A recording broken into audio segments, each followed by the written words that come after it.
Bonjour, la Bible dit dans 2 Rois 5, au verset 11, Naaman fut irrité et il s'en alla en disant, voici, je me disais, il sortira vers moi, il se présentera lui-même, il invoquera le nom de l'Éternel son Dieu, il agitera sa main sur la place et guérira le lépreux. Ici, on a Naaman qui peut avoir le prophète Élisée pour que le prophète Élisée prie pour lui afin qu'il soit guéri de la lèpre.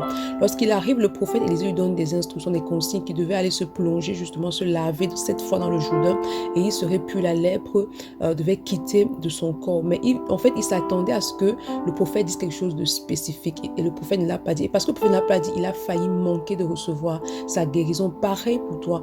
Lorsque tu pars prier le Seigneur, n'y va pas avec des attentes, avec le fait que Seigneur, je veux que tu me répondes de cette façon, avec une réponse prédéfinie dans ta tête. Pourquoi? Parce que les réponses qui sont prédéfinies proviennent de ta raison et Dieu ne fonctionne pas par rapport à la raison, il fonctionne par rapport à sa parole. Donc lorsque tu pars pour prier, il faut laisser le Seigneur te parler. Pourquoi? Parce que sa parole est parfaite. Sa parole est totalement parfaite. Tout ce qu'il dit, tu dois le faire de la manière qu'il te le demande. Ici, gloire à Dieu pour les serviteurs de Naaman qui lui ont justement dit, va, fais-le, ça ne te coûte rien de le faire. Ici, pareil, lorsque la raison veut prendre le dessus, il y a le Saint-Esprit qui va te dire, Dieu te demande de faire ceci, tu dois faire. Tu dois te soumettre à la parole de Dieu totalement.